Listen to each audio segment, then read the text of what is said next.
Chapter 171. Promotion and Pay Raise. After leaving Isaac's house, Klein took a public carriage back to Daffodil Street. As he opened the door to his house, he suddenly saw a figure sitting in his dining room. Klein instinctively tightened his grip on the cane in his hand, but quickly realized what was going on. It wasn't a thief, but his maid, Bella. Bella was focused on reading a spread-out newspaper on the table. She jumped in shock when she heard the door open, quickly standing up and stammering. I was just done with the tasks for the morning. I was waiting for the water to boil so that I could eat some bread. I'm still not really used to having a maid in the house. Klein mocked himself. He took off his hat and nodded. Reading is a good habit. To be able to persist in reading, despite the busy workload, is something that's encouraged by the goddess. He used the name of the goddess just in case Bella took his compliment as sarcasm. But in reality, only the god of knowledge and wisdom would place this much emphasis on reading. Of course, all of the churches advocate education. Yes, since she's about 18 years old and believes in the goddess, Bella's love for reading must be influenced by her parents. Parents like this would send their daughter to receive an education as long as they can afford it. Even if they cannot afford public schools, there are always the free schools provided by the church. At most, it would just delay her education. Thus, Bella isn't illiterate. She can understand words and read the newspaper. Klein thought as he walked into the living room after setting his cane down. He had quite a good impression of Bella. Even though she was a little clumsy and obviously not used to the kitchen, she had shown a willingness to learn. Bella let her hands hang down and said, embarrassed, I didn't have the opportunity to read many newspapers in the past. The landlord didn't let us use old newspapers to clean the walls. I stole a glance at it when I picked up the newspapers just now to clean the coffee table. I thought that it was rather interesting. What a pitiful lady. When I transmigrated, newspapers were the least interesting of things. Klein thought as he lampooned. He smiled and took out the silver pocket watch from his pocket. After looking at the time, he said, As long as you complete your tasks and do them well, you are free to do whatever you want with the rest of your time. You don't need to be too nervous. Of course, if I'm having a chat with Benson and Melissa, it's best that you stay in your room. I will allow you to use the lamp inside and take a few old newspapers with you. Oh, please knock at my door at 1 in the afternoon, then prepare a cup of black tea, 2 pieces of soft white bread, a piece of wheat toast, and a small plate of butter for me. In order to celebrate his advancement to Sequence 8, Klein decided to spoil himself slightly. He was going to eat the white bread ahead of Benson, who was planning on having it over the weekend. Well, I'll buy 8 more pounds of bread soon. In the future, we shall make the change in our staple dish, from wheat bread to white bread. As a Sequence 8 Beyonder, my weekly pay is definitely going to increase. To think that the captain didn't mention this? He forgot again. Klein froze for a moment and decided to clarify it tomorrow. All right, Bella replied in surprise and joy. Following that, she asked with a little uncertainty, Mr. Klein, do you mean the black tea used to entertain guests? She called him by his first name, as Morty could be used to refer to anyone in the family.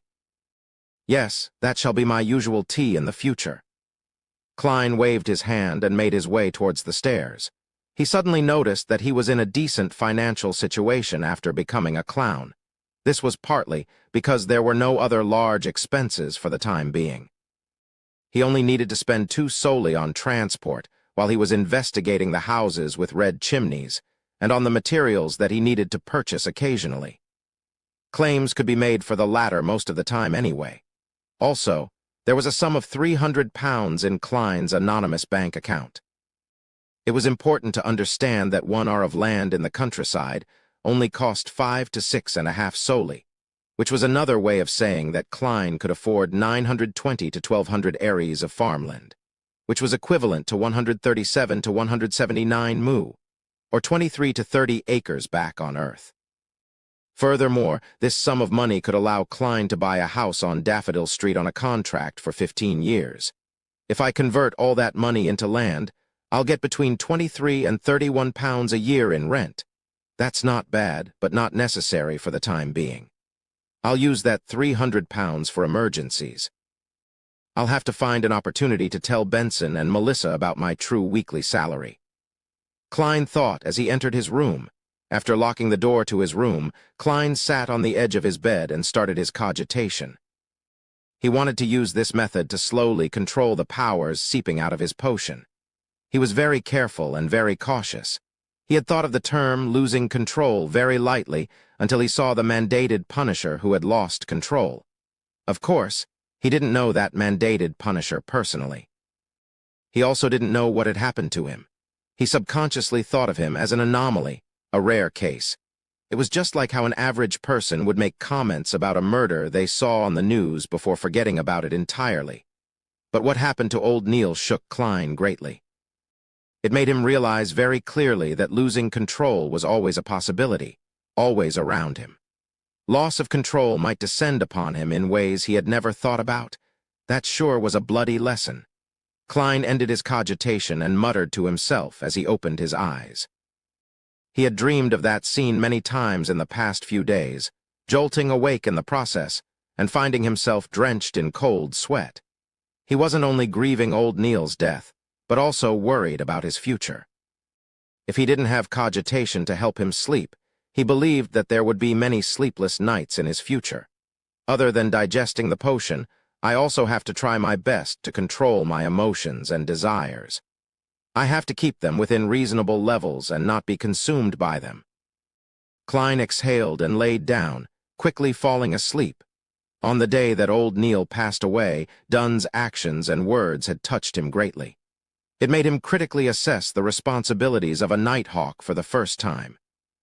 It made him want to take up his responsibilities and help his captain and teammates.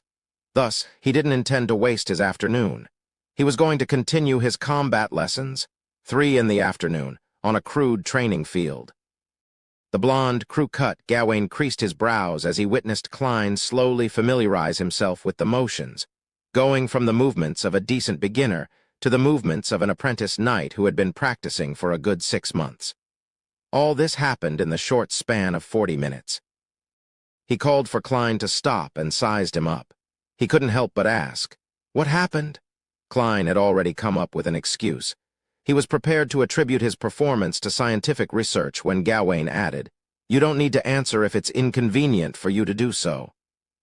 It looks like there was some communication between the police department and Gawain. It makes sense. He has to train Beyonders occasionally, so how could he not know?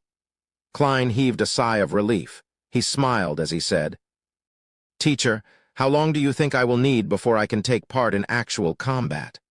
Gawain crossed his arms and looked at Klein seriously. He replied with a raspy voice, 2 or 3 days, but that isn't enough," he explained as if in thought. Being able to take part in actual combat isn't the same as being good at fighting. The latter would take another 2 to 3 weeks. Furthermore, you need to gain mastery over weapons that you can bring with you, for example, a cane, whips, daggers, and triangular blades. There's still so many to learn. Klein was dumbfounded. Gawain swept his experienced gaze at him. "Remember, every drop of sweat you lose here might save your life in the future." "Yes, teacher," Klein pumped himself up and answered.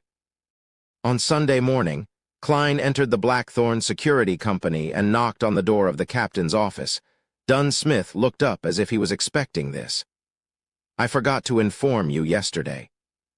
Your position at the police department has risen from probationary inspector to inspector now that you have advanced to Sequence 8.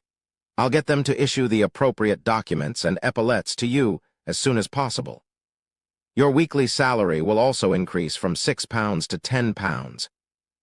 The church and the police department will each bear half of your salary. This salary is the level of an experienced Nighthawk. Of course, I mean an experienced Nighthawk at Sequence 9. Captain, are you following the wrong script?" Klein was taken aback as he listened to the captain. His eyebrows relaxed as he smiled. That's more than I imagined. He had imagined that his weekly salary would only increase to £8. Dunn lifted his cup of coffee and took a sip. The increase in salary for Nighthawks is firstly dependent on years of service, second on contribution, and third on the level of your job. The third criterion is often highly correlated with your contributions. Right, without any contributions, Even if one were to digest their potion, they would be unable to apply for the formula and materials. Klein nodded while in thought. A weekly salary of £10, coupled with any bonuses, would mean a yearly salary of about £540. Since he didn't need to pay any taxes, this salary was fairly high in the middle-income bracket, just lower than desirable occupations such as esteemed lawyers, famous architects, experienced surgeons, and government workers. Even the vice president of the Lone Kingdom's treasury only makes £700 a year before tax. That's at most £640 after tax, probably lower.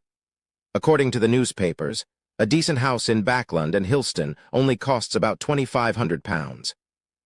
With Benson, Melissa, and my current expenditure, we could buy one in 7 or 8 years.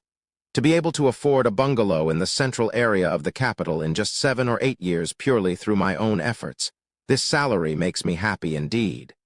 Klein got up and bade farewell.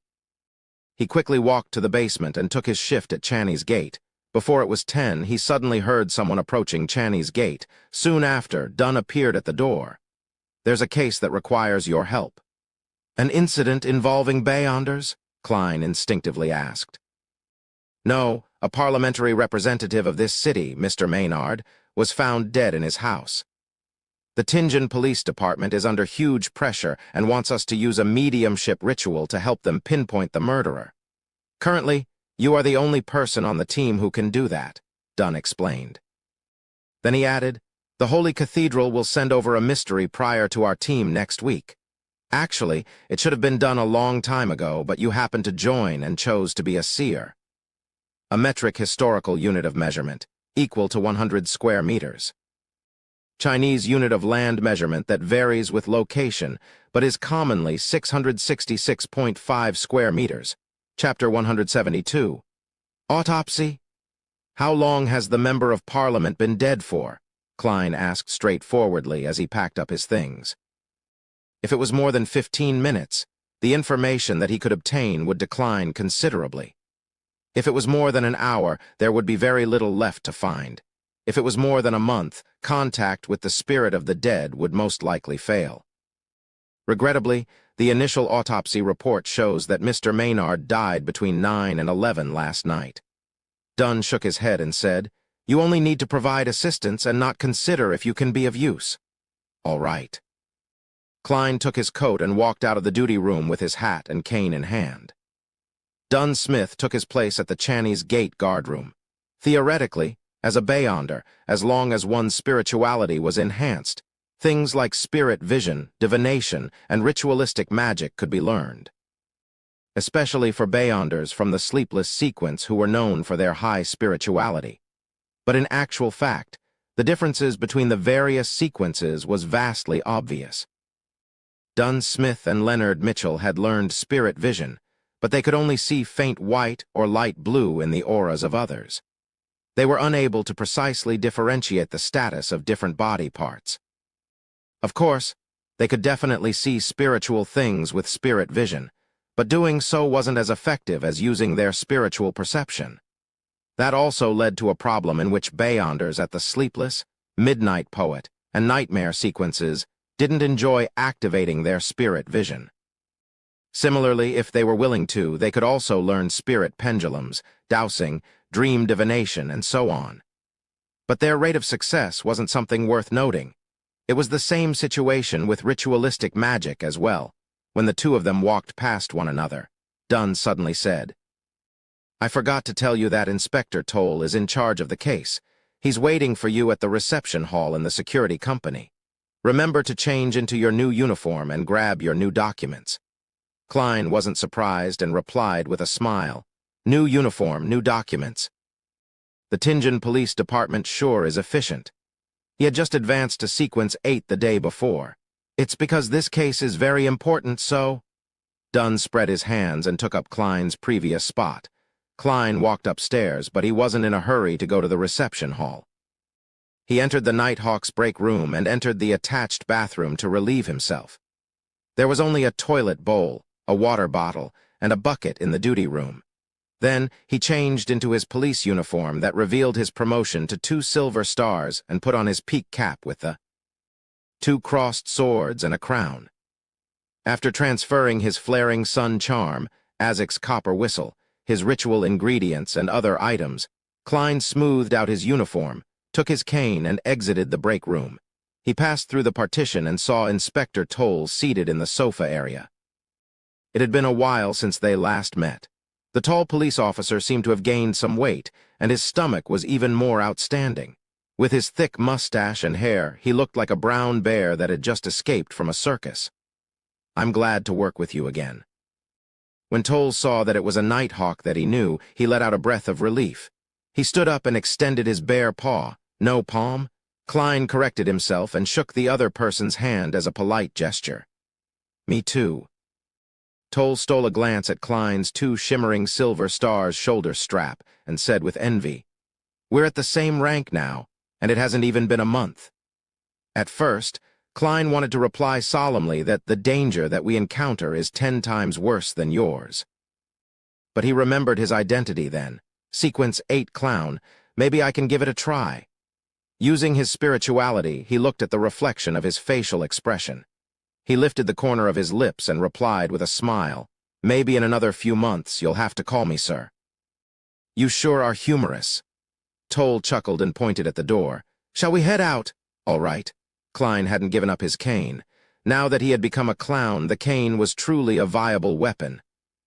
After exiting the Blackthorn Security Company, Klein and Toll walked down side by side, forming a great contrast due to the skinniness and fatness of the two.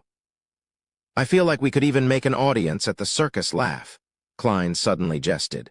Toll nodded in absolute agreement and said, "Yes, I feel our vast contrast brings a comedic effect.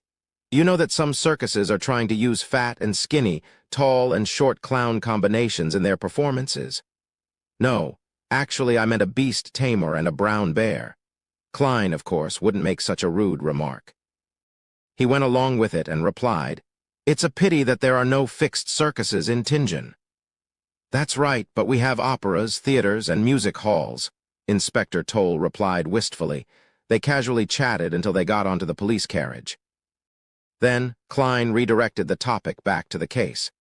"Is it confirmed that Mr. Maynard was murdered?" "We can't be certain, but his wife and 2 sons aren't willing to believe the possibility that he died due to a sudden illness. And there was really something wrong at the scene. When Maynard was found, he was naked on the guest room's bed," Toll said as he deliberated. "He sleeps separately from his wife."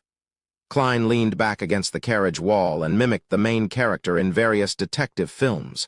Toll shook his head and said, "No, his wife hasn't been in Tingen recently. She went to Backlund to attend a very important social ball. You might not know, but she's the leader of a new party. She's the daughter of someone from the House of Commons. She's still on her way back to Tingen via steam locomotive. She merely used the telegram to express her opinion on this matter. Maynard is also a member of the new party. He's been a Tingen's member of parliament for more than 10 years. He intended to run for mayor in next year's election. In other words, his death might be related to this." Klein asked casually and immediately laughed. "I'm sorry, I'm only supposed to be helping with the autopsy. The rest of the matter is not within my area of concern. You don't have to answer." Toll didn't mind much but sighed. "Autopsy. You're very cautious." "As for your guesses, I would only say that there's a possibility. There was a gathering last night at Maynard's place. There were too many guests, and we temporarily can't find any main suspects. Plus, these guests have decent backgrounds, so we have to be very careful. We can't make any mistakes." "I understand." Klein nodded faintly and asked about the details of the scene. Maynard's house was a bungalow located in the Golden in Dustborough. It was surrounded by gardens and fields. There was a stable, a fountain, and a broad pathway built from cement. Klein put on his peak hat with its police badge and followed behind Inspector Toll. They passed through the police streamer and entered the double-story house under the gaze of every policeman present. In the living room, there were 2 male and 4 female probationary inspectors who were talking to people individually to gather statements. Klein looked around and saw many gentlemen in tuxedos and a few ladies in glamorous dresses and checkered gauze hats. "They're the guests who spent the night here," Toll explained and led Klein up the stairs to the second floor directly. Along the way, when the police constables who were searching through the rooms saw the two, they revealed a look of respect without stopping them. Perhaps it was the effect of the inspector epaulets. This is the guest room where Maynard's corpse was discovered.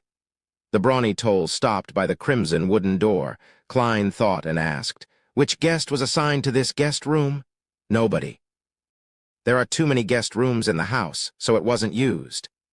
Toll put on his white gloves and turned the knob of the crimson wooden door. He made the constable who was keeping watch leave temporarily. Then he nodded at Klein and said, "Inspector Morty, I'll leave the rest to you. May the goddess bless us, and I hope that we find something." Klein put on his white gloves too and locked the door behind him. He walked to the side of the bed and saw that the crimson bedsheets were abnormally messy. The corpse laying on it was covered with a white cloth. At this point, Klein could be considered to be quite experienced. He pulled away the white cloth without fear and looked at Member of Parliament Maynard. The man was in his 40s.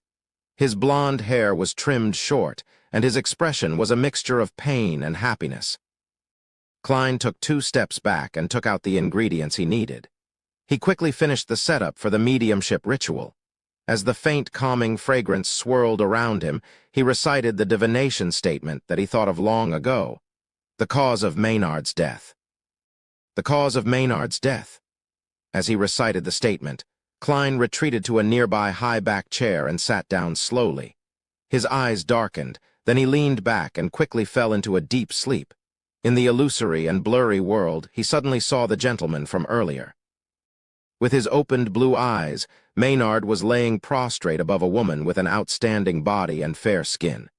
He was thrusting hard against her body. He first displayed an expression of extreme satisfaction and happiness. Then he suddenly clutched his chest with his right hand.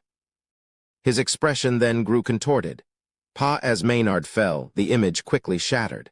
Klein opened his eyes and woke up from his dream. "I can't believe I can actually watch porn in such a manner."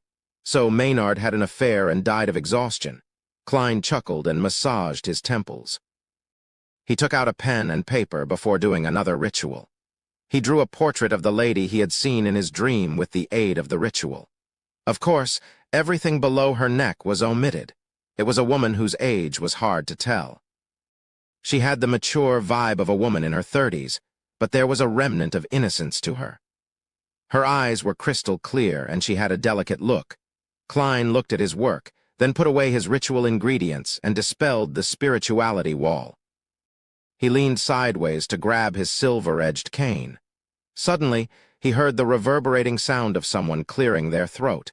He immediately got goosebumps.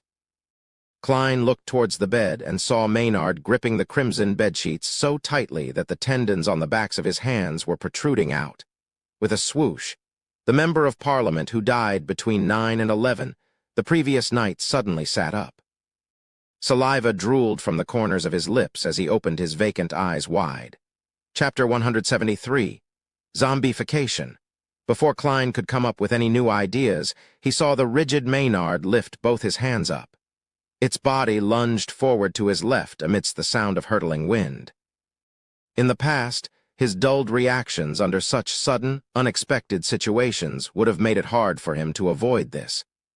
Even if he had noticed the attack ahead of time, he would have had to roll away to avoid the fast-moving corpse. But now, Klein could nearly react on instinct. He stomped down with his bright, buttonless leather boots and jumped diagonally onto the high-back chair.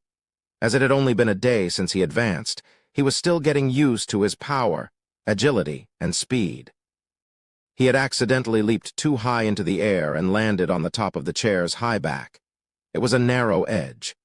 Klein's heart tightened as he quickly controlled his body and adjusted his center of gravity. He wavered for a moment and surprisingly managed to stabilize himself, like a black cat flaunting its balance and poise. As he was wavering, he flailed his left arm, swinging his cane into the zombie's ribs as it pounced forward. The strike caused it to lose its balance as it staggered and fell onto the carpet. Klein was standing on top of the chair as he felt for his revolver by raising his right arm. He attempted to pull it out from the holster so that he could deliver a silver demon hunting bullet at the zombie in front of him. But in that instant, he suddenly wondered about the aftermath. If he were to blow a hole in Member of Parliament Maynard's corpse, how was he going to explain the cause of death to the deceased's family or members of Parliament who were focusing on the matter? All I did was double-tap his corpse. As he was thinking, Klein reached into the pocket of his police uniform and felt for a triangular plate, the Requiem charm. He quickly made a decision. He took out the silver amulet without hesitation and let out a low shout in Hermes, "Crimson!" As the incantation reverberated within the room, the charm started to release a peaceful aura. Klein quickly infused his spirituality into the amulet and tossed it to Zombie Maynard, who was struggling to get up. A cold blue fire appeared, enveloping the triangular plate. A serene and gentle black aura spread forth rapidly, eliminating the anxiety and worry of the soul. Zombie Maynard stopped there, his eyes staring blankly at the ground. His saliva dripped onto the carpet. Klein heaved a sigh of relief and planned to take out the materials and set up a ritual to purify the desecrated being. But suddenly, Maynard once again let out a groan, his blank eyes focused on the left pocket of Klein's police uniform again. Shit. Klein leaped from the top of the chair to the ledge of the oriel window. At the same time, he heard the sound of the chair breaking. Klein had no choice but to take out a rectangular silver plate, the slumber charm. It wasn't only living things that could be put into a deep sleep.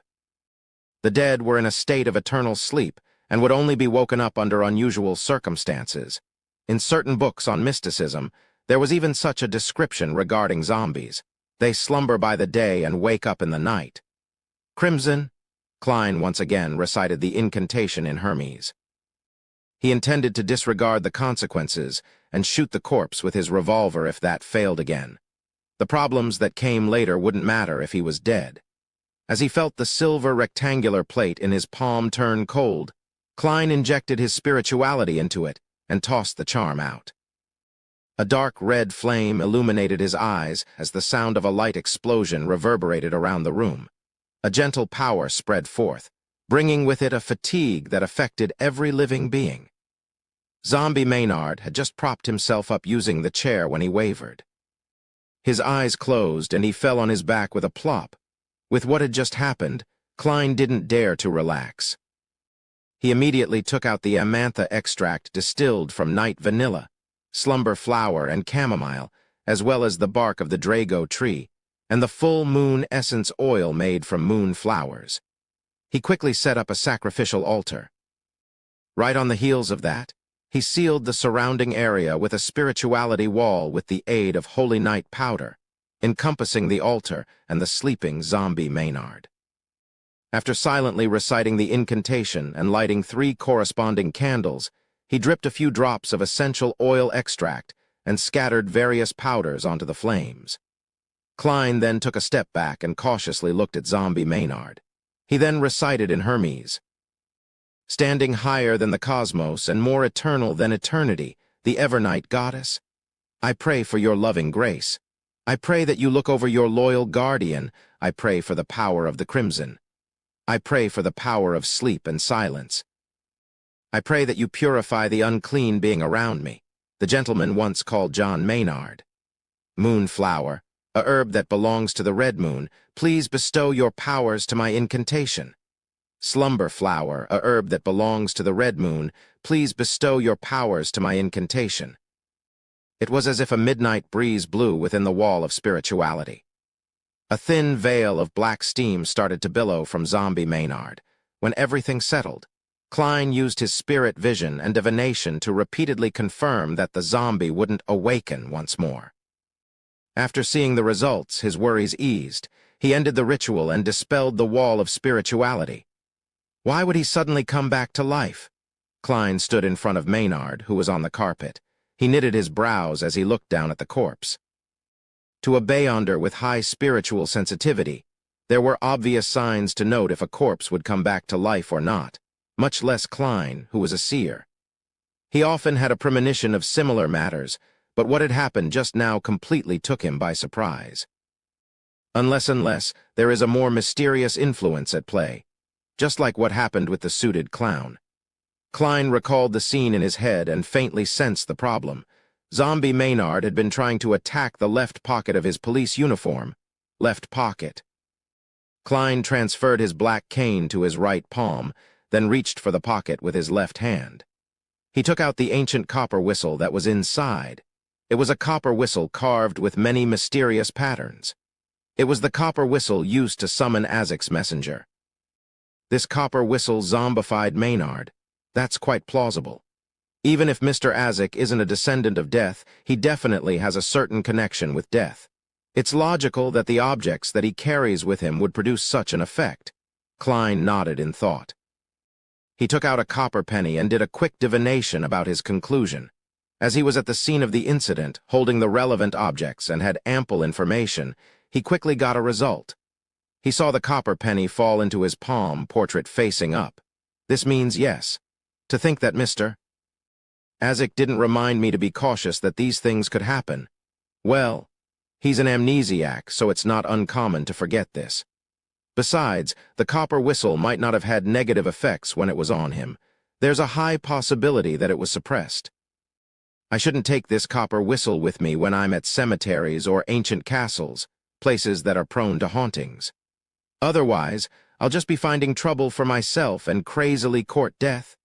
Klein silently made a mental note. He then carried the naked Maynard back onto the bed without much effort. Looking at the obvious mark on the corpse left behind by the stroke of the cane, Klein sighed. He covered the corpse with the piece of white cloth and pretended not to notice. I'll leave this problem to the police department to vex over it.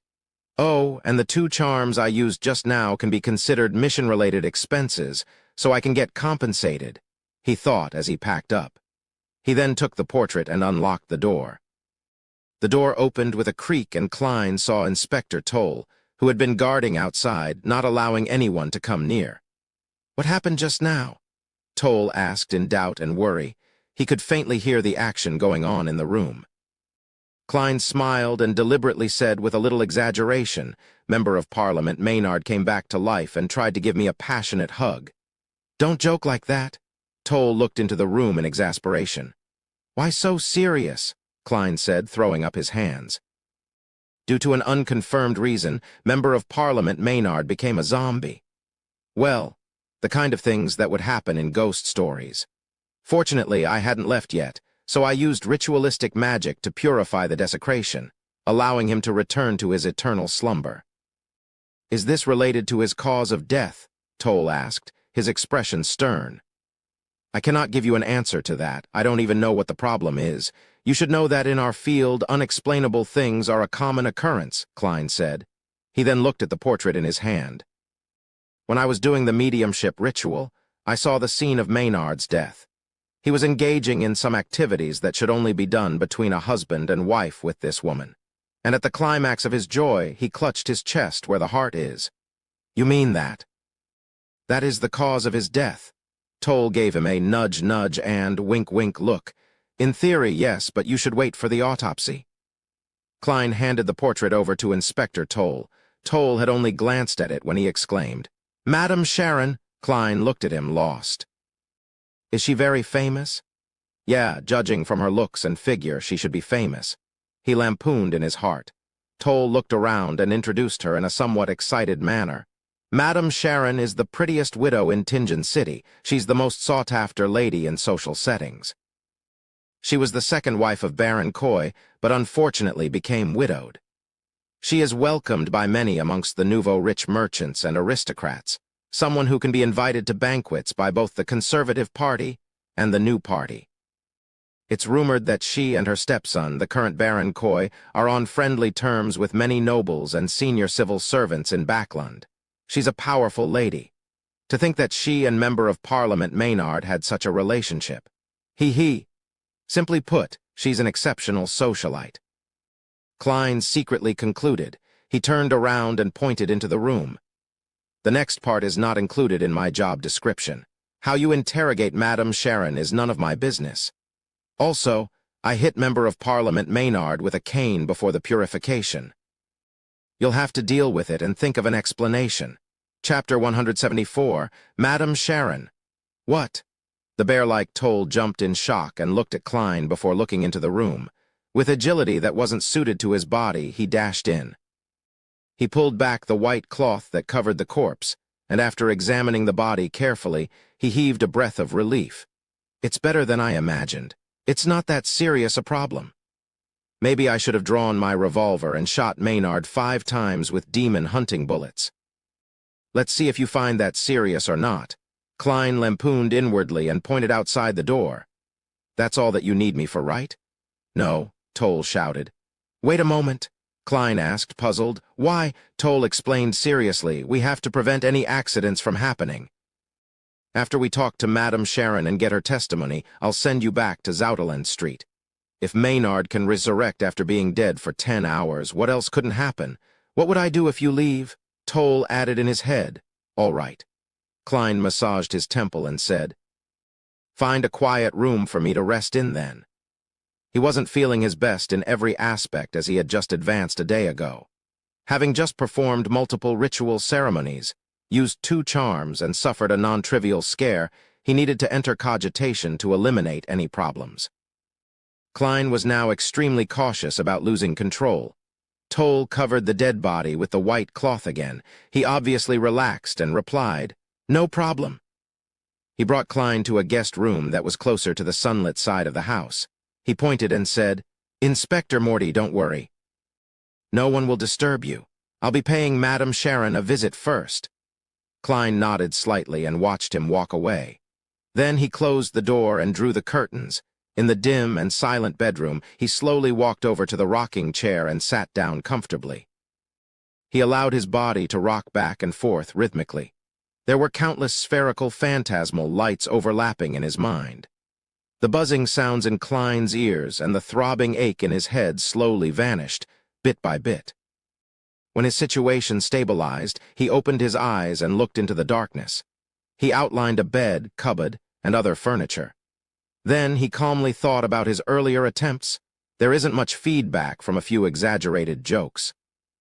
Maybe I have yet to control the powers of the clown potion, as there are still remnant negative effects. Of course, I can't eliminate the possibility that such acting has little effect. Personally, I'm not quite willing to play the role of a clown. But since I picked the sequence pathway, I can only bite the bullet and continue. Actually, everyone has to act like a clown at one point or another in their lives. I don't have to be so uncomfortable with the idea. I have to quickly understand a clown's core elements. As various thoughts churned in his mind, Klein suddenly took out a brass halfpence. Mostly out of habit, he divined if Maynard's death was due to supernatural influences. Maybe it's an occupational hazard. Klein shook his head and laughed. His eyes grew dark as he recited repeatedly, John Maynard's death was due to supernatural influences. Ding! He flipped the coin as he slouched into the rocking chair. He watched its brass luster twinkle as it rotated in the air. Pack!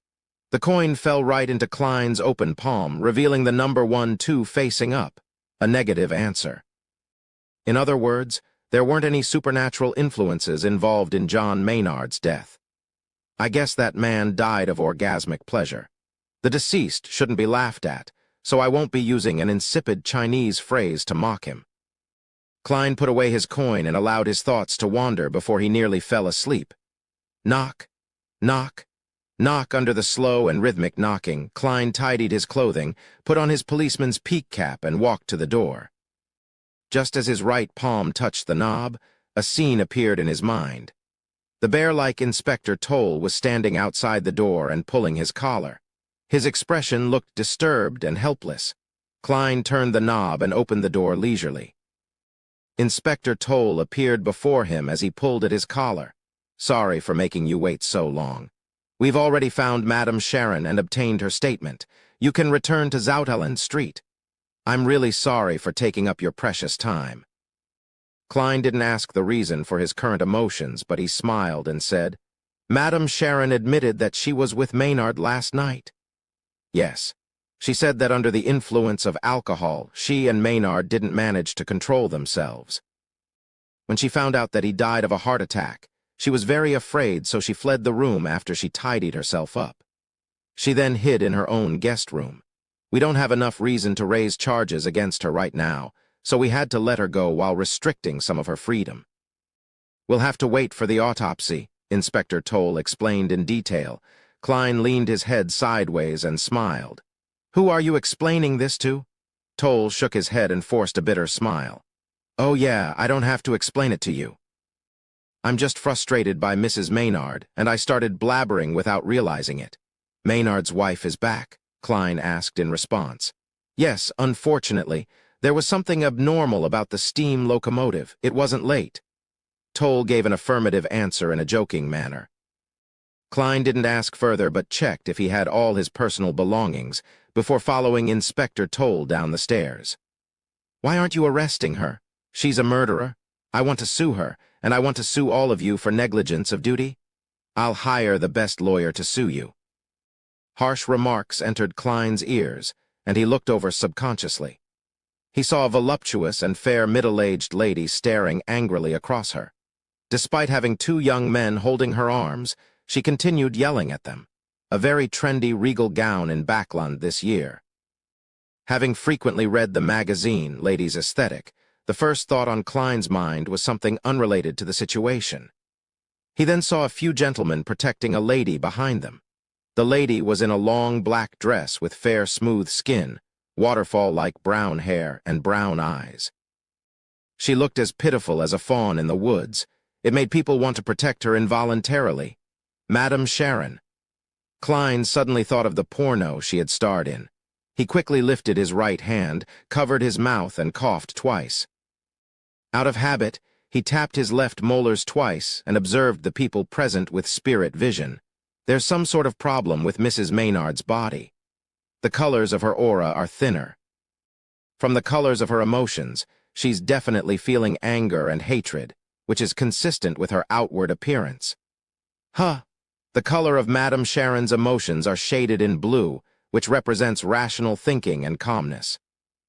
This is totally contrary to her appearance of panic and nervousness. As expected, a socialite ain't no innocent bunny. Her body is very healthy. After examining her, Klein was about to retract his gaze when he suddenly saw Madame Sharon lift her head and steal a glance in his direction. Then she lowered her head again and put on a trembling, trepid look. If I couldn't see your emotion colors directly, I might have been fooled by your act. You should consider working as an actress. Klein lampooned. He didn't stay any longer and left Maynard's house with Inspector Toll. They took the carriage arranged by the police station and returned to Zoudeland Street. After taking over the shift from the captain, he continued to stay on duty at Channy's Gate. He took the opportunity to write a claims application. After an uneventful night, Klein returned upstairs and received the breakfast that he had requested Roseanne to buy for him. I love this pastry, he complimented. He had already passed her the money for breakfast ahead of time. Really? I can try it tomorrow then? Roseanne replied happily. The corner of Klein's lip twitched as he focused on his battle with the milk and pastry. At 25 minutes past 8, he yawned and fought back the urge to fall asleep. He arrived at the nearby shooting club. He had made an appointment with the asylum doctor, Daxter Guderian, a few days back. Bang, bang, bang. In the small shooting range, Klein and Daxter aimed at their own targets and finished their cylinder of bullets. Clink, clank. Daxter flipped and released the empty shells and examined Klein in interest. You're much more confident than before. Of course, I advanced to Sequence 8. I now possess actual combat ability. Klein reflected on his own facial expression and body movements in his head and deliberately acted arrogantly. Because I only used about a month's time to master the power of my potion completely. Daxter pouted slightly and said, although that is something to be proud of, there's no need to say it all the time. Hey, as a spectator, you didn't see through my performance. From the looks of it, a clown has the power to suppress a spectator's ability. Klein smiled at his discovery and asked, how's Hood Eugen recently? He's gone insane for real. Daxter paused and continued, I probed him with various methods. He really has gone insane. I'm considering whether to begin medicating him to see if I can treat him. As a Sequence 7 psychiatrist, he actually pretended to be a mental patient. Even though he was giving treatments to other patients, it doesn't align with the core element of the potion's name. That was an incorrect way of using the acting method. It's no wonder that he went insane. Klein thought and said, "Before he went insane, did you find out who got in contact with him?" Besides the doctors, patients, nurses, and odd job workers in the asylum, there were no outsiders that had contact with him, Daxter confidently replied. Klein briefly acknowledged that as he said, "How about even earlier? Is there anyone that visited him, or did he leave the asylum regularly for a period of time?" In order to follow through with his initial promise, Klein never asked anything about Hood Eugen in his first few meetings. Daxter fell into deep thought. It took him some time before he said, "Besides the members of the psychology alchemists, there weren't any more than 5 people that visited him. One of them came thrice. His name was L." Without Klein asking, he continued, "But I heard from Hood Eugen that L was a pseudonym. His real name was Lainvis." Chapter 175. Deduction. Lainvis. That criminal who cheated both money and sex. To think that he had a connection to Hood Eugen from the psychology alchemists. Klein froze for a moment when he heard the name. He immediately thought about the implications the name Lainvis had. He's the cheat that escaped with more than 10,000 pounds. Just to providing a clue would earn me 10 pounds. And if I help in capturing this moving treasury, I'll earn 100 pounds. He's a scum that took advantage of the bodies and feelings of innocent women. To think that he knows Hood Eugen and went to visit him 3 times at the mental asylum. Does this mean that he's connected to the Beyonder Circle, or that he's a Beyonder himself? Klein suddenly recalled the name of a potion, the Marauder Pathway Sequence 8, Swindler. These Beyonders took pleasure in swindling others. It's very possible. Klein nodded in thought. He controlled his facial expression and body language, feigning nonchalance as he asked, "Then, when was Mr. Lainvis's last visit to Hood Eugen?" "Early July." "I would have to check the registration records of the mental asylum to give you a specific date," Daxter Guderian replied after a few seconds of thought. Lainvis's scam hadn't been exposed back in early July and he hadn't left Tingen. Klein then asked, "Does Hood Eugen mention this person usually?" "No. You should understand that a Sequence 7 psychiatrist would never reveal something by accident. Every word they say has been deliberated over thoroughly. It would be impossible to learn their secrets unless they have some other hidden motives. I was only able to get the telepathist formula after Hood Eugen went mad." "Oh, right. Have you determined the authenticity of the formula?" Daxter expertly hid his feelings of pride toward his Pathways potion. Klein laughed and replied, "It's authentic. When you need to advance, you can use that to concoct your potion without worry. We can help if the psychology alchemists are unable to provide you with the ingredients. Also, how have you been lately?" "Not too bad. Other than being a little worried about Hood Eugen's condition, I feel rather relaxed. I no longer have symptoms of a split personality. You've helped me greatly in this regard," Daxter Guderian said, full of emotion. Klein wore a humble expression. "It's only right. Let's return to the topic at hand. Since you said that a psychiatrist would deliberate over their every word before uttering it and wouldn't easily reveal their secrets, why did Hood Eugen tell you that L is Lainvis? Was he hinting at something, or was trying to warn you of anything?" Daxter froze for a moment, then creased his brows. "This is really weird, to think that I didn't notice this. Other than that, Hood Eugen didn't mention anything else. Could his motive be for me to tell the upper echelons of the association about the name Lainvis should he meet with any problems?" The association's reaction seemed strange, too. After I informed them about Hood Eugen's insanity, they did send a liaison. But after I described every detail, including Lainvis's name, there were no more replies from the upper echelons. It was like being a stone cast in the ocean. Could this mean that they've figured something out? A reasonable deduction. Klein took out his demon hunting bullets and stuffed them into his revolver, then took aim at the target. If we follow this deduction, Hood Eugen might have long anticipated that he would become insane or die. And this has an untenable connection with Lainvis. But since he already anticipated it, Why didn't he ask for help from the upper echelons? Daxter gazed blankly ahead. He thought hard as he said, "Unfortunately, he's insane now. There's no way to effectively communicate with him now." Perhaps some kind of temptation made him choose to take the risk. Klein made a guess. At the same time, he felt that it was regrettable that Hood Eugen had really become a mental patient. This compromised much of the information that he might have otherwise gotten. Sigh. Even a dead person is better than a lunatic. I can use mediumship rituals to make the dead talk, but what can I do with a lunatic? Oh, right. Madame Dolly once tried to use mediumship rituals to call upon my lost memories. The theory behind the mediumship rituals seems to have been derived from the psychology alchemists.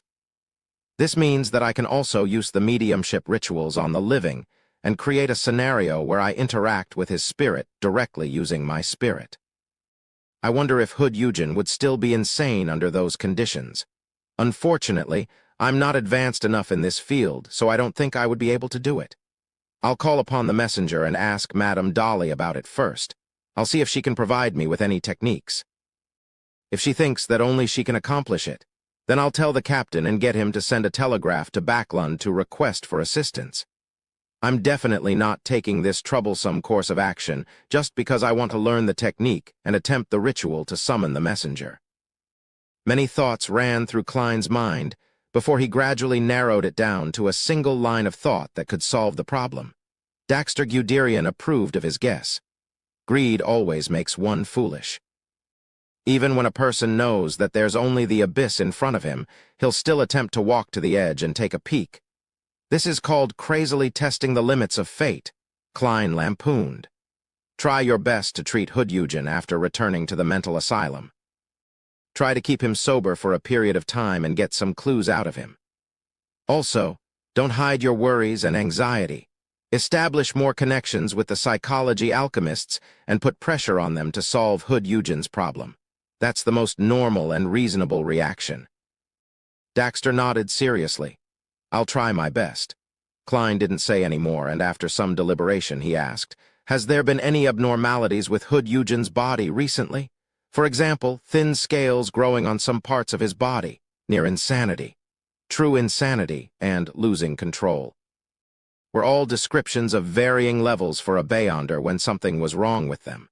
The least severe of the conditions were when their attitude changed as if they had become a new person, but were still capable of rational thoughts and actions. That was near insanity. Insanity was more severe in that the person would lose all logic, becoming a maniac and was difficult to communicate with. Those that couldn't be saved were those whose body and mind had become monsters, completely losing control. Sometimes, if the problem wasn't dealt with promptly, insanity would lead to losing control. Before this, to avoid exposing the informant within the psychology alchemists, Dunn instructed the Nighthawks not to immediately deal with Hood Eugen.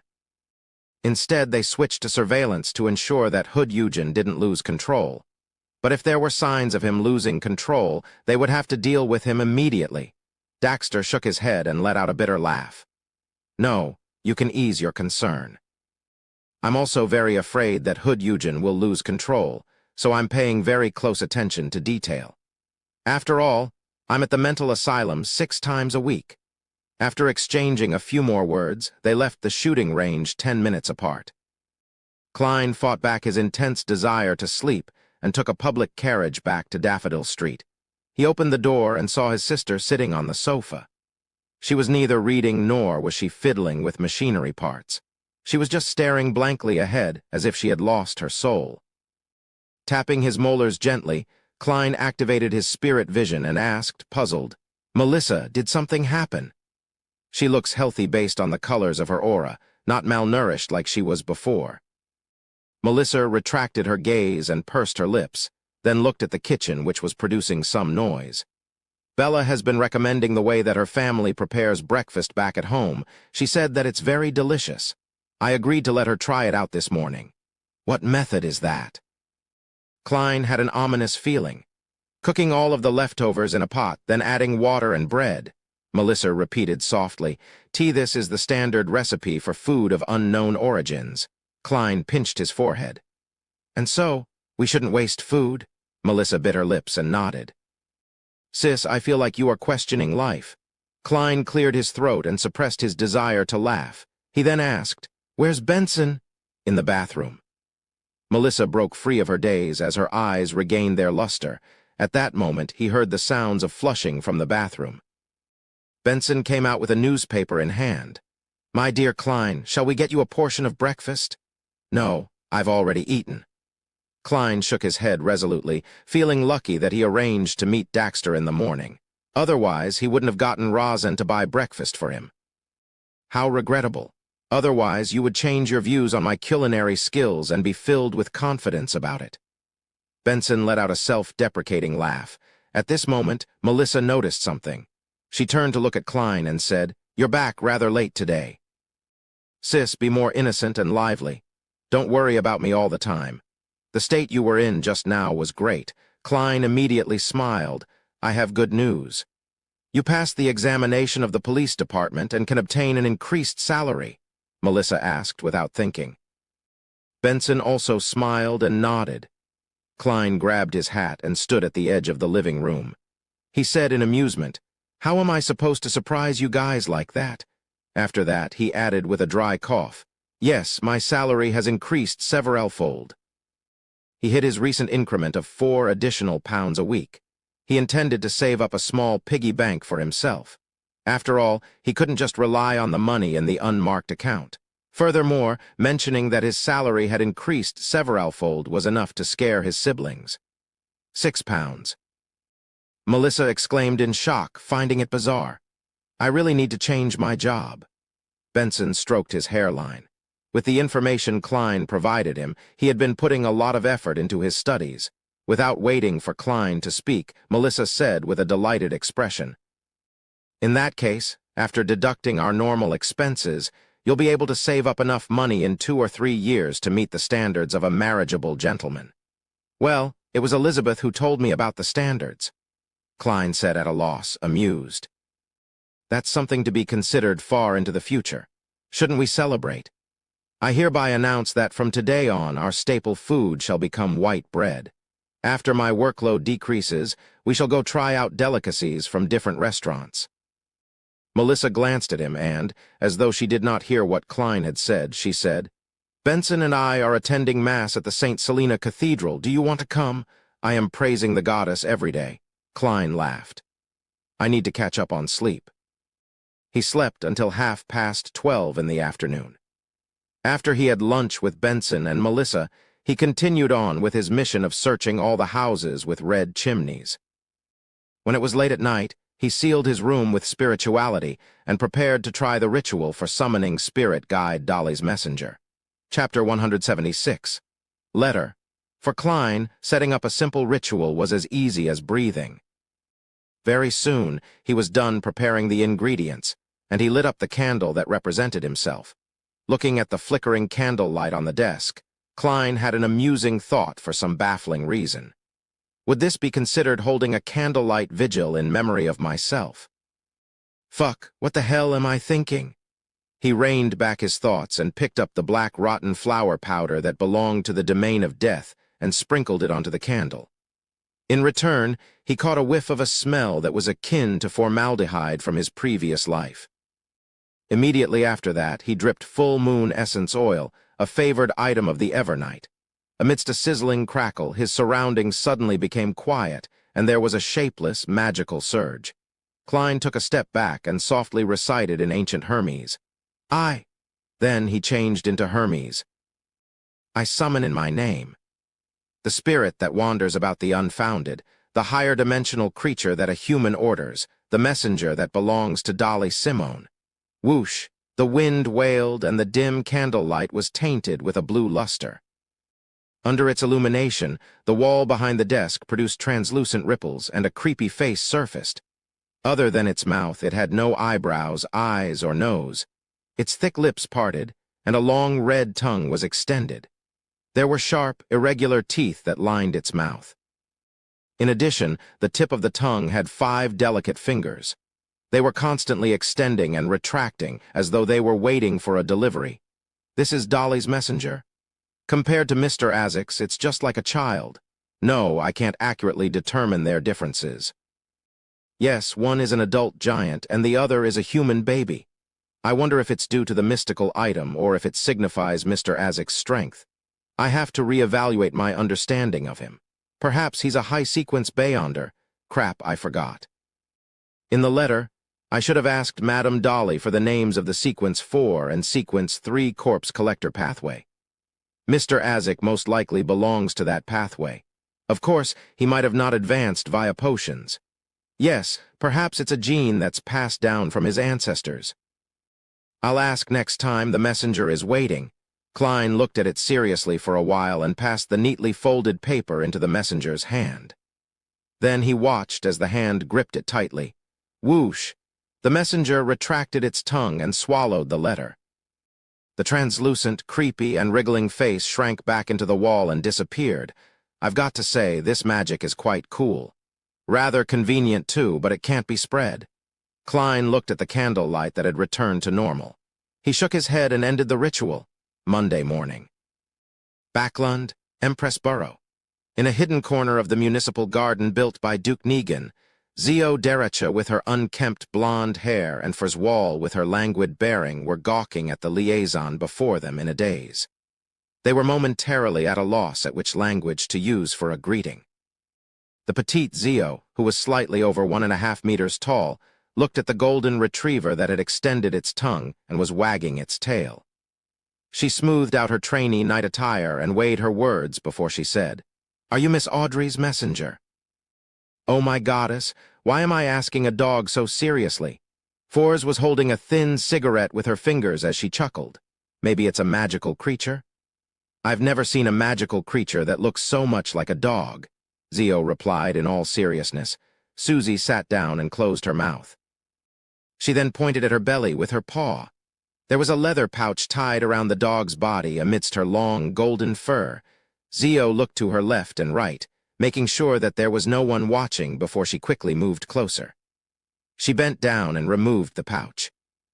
Fors watched curiously when her expression suddenly turned weird. It's made of crocodile skin, and it looks like the work of the fashion designer, Mr. Sades. She's actually using such a pouch for the transaction. In other words, it's very expensive. Zio raised the leather pouch. Fors pursed her lips tightly and nodded seriously. Zio instantly lowered her speed in an exaggerated manner. She carefully opened the zipper and took out the letter inside, as though she was carrying an antique vase in her hands. After she read it, she passed the letter to Fors. Fors burned it with her cigarette after reading it carefully.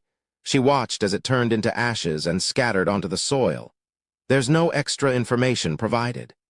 Zio pouted subconsciously. She took out a neatly folded paper from the pocket of her trainee night attire. She looked at Susie in an imposing manner and exhorted subconsciously. This is the investigation report for the past few days. You must pass this on to Miss Audrey Hall directly. Susie quivered and sat up straight. Her tail was wagging vigorously. Zio nodded in satisfaction, stuffed the stack of papers into the leather pouch, and tied it around Susie again. Susie howled and ran off very quickly. In the Hall family's luxurious villa, Audrey was sitting on the sofa of her own living room. She was holding a letter opener and was trying to open the letter before her. It was a letter sent by one of her brothers from the Balam Empire in the southern continent. There was a parcel that came along with the letter. At that moment, she saw Susie push open the half-closed door. The dog dashed over quickly. Susie sat on the carpet before Audrey and pawed at the leather pouch. "You really are an excellent messenger?" Audrey wasn't stingy with her compliments. Susie looked back at the door. It induced vibrations in the air and said softly, "Your friend is very serious." When I saw her, she reminded me of the time when a hunter came to train us. She had been a complimentary gift when Earl Hall bought hunting dogs. "Susie, your loan is getting more and more fluent. There are just a few problems with your logic in using the language." Audrey watched as her golden retriever took off the pouch on her own and skillfully pulled open the zipper. She gave Susie a look and immediately understood. She stood up and ran to lock the door. There's no result so far, but we found that some vagrants disappeared around the Backlund Bridge borough. though we can't know for sure that it was Kalangos. Perhaps the vagrants merely changed their movement patterns suddenly. Audrey flipped through the investigation report and seriously wondered how she should reply to Zio and Fours. I'll tell Zio that as long as she can track down Vice Admiral Hurricane, Kalangos, I'll buy the Sheriff Potion formula for her. No, that's not friendly enough. It would make her feel an inferiority complex. Yes, I shall say, Zio, I've prepared your reward.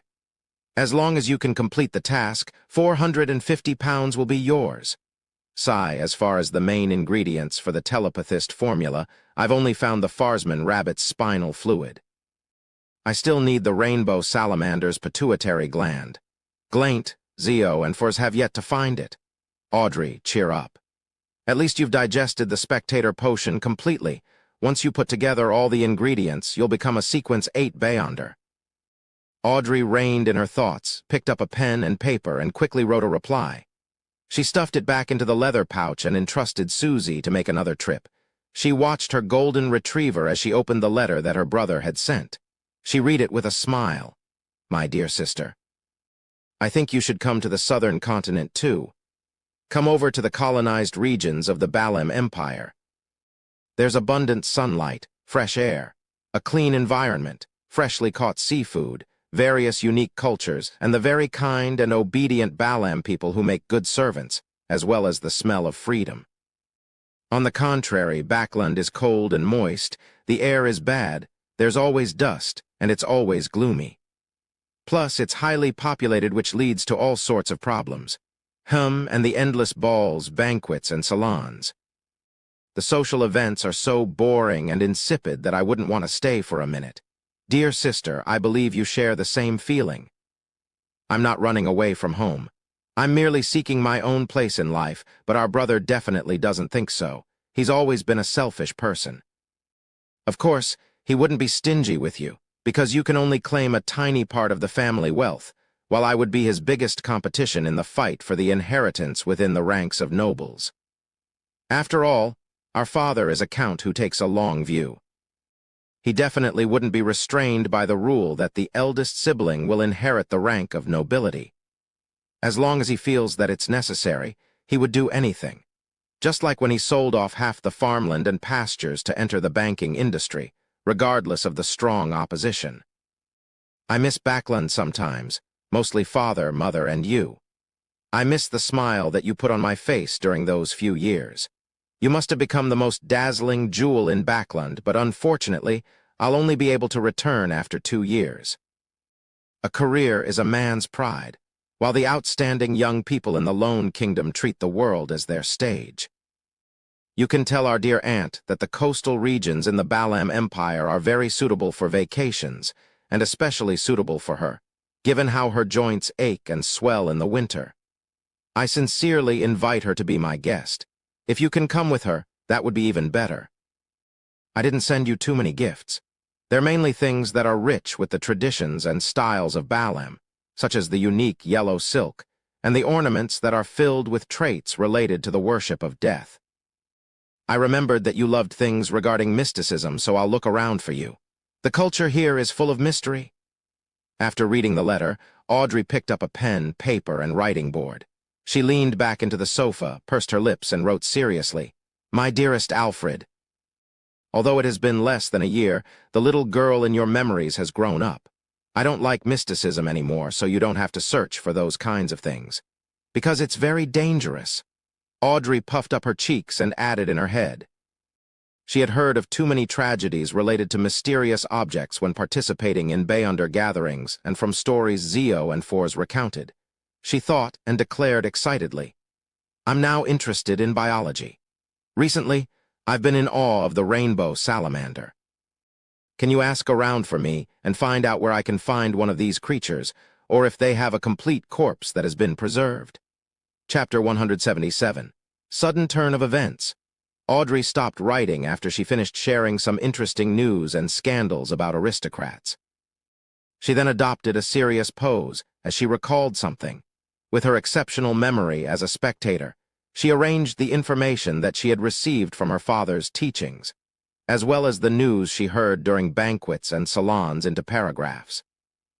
After creating a draft in her head, Audrey penned, "As for the political situation in Backlund you asked about, it's not within my area of interest. I can describe it to you only based on my own impressions and the details that I happen to know. Some time ago, Father told me that after the abolishment of the Grain Act, the prices of crops were declining rapidly. The rent of farmland and pastures were also plunging, but I don't know the exact magnitude. I can only explain it to you with this example. As you know, Duke Negan is an aristocrat who owns the most land outside of the royal family. It's said that he owns more than £12 million worth of farmland, pastures, and forests.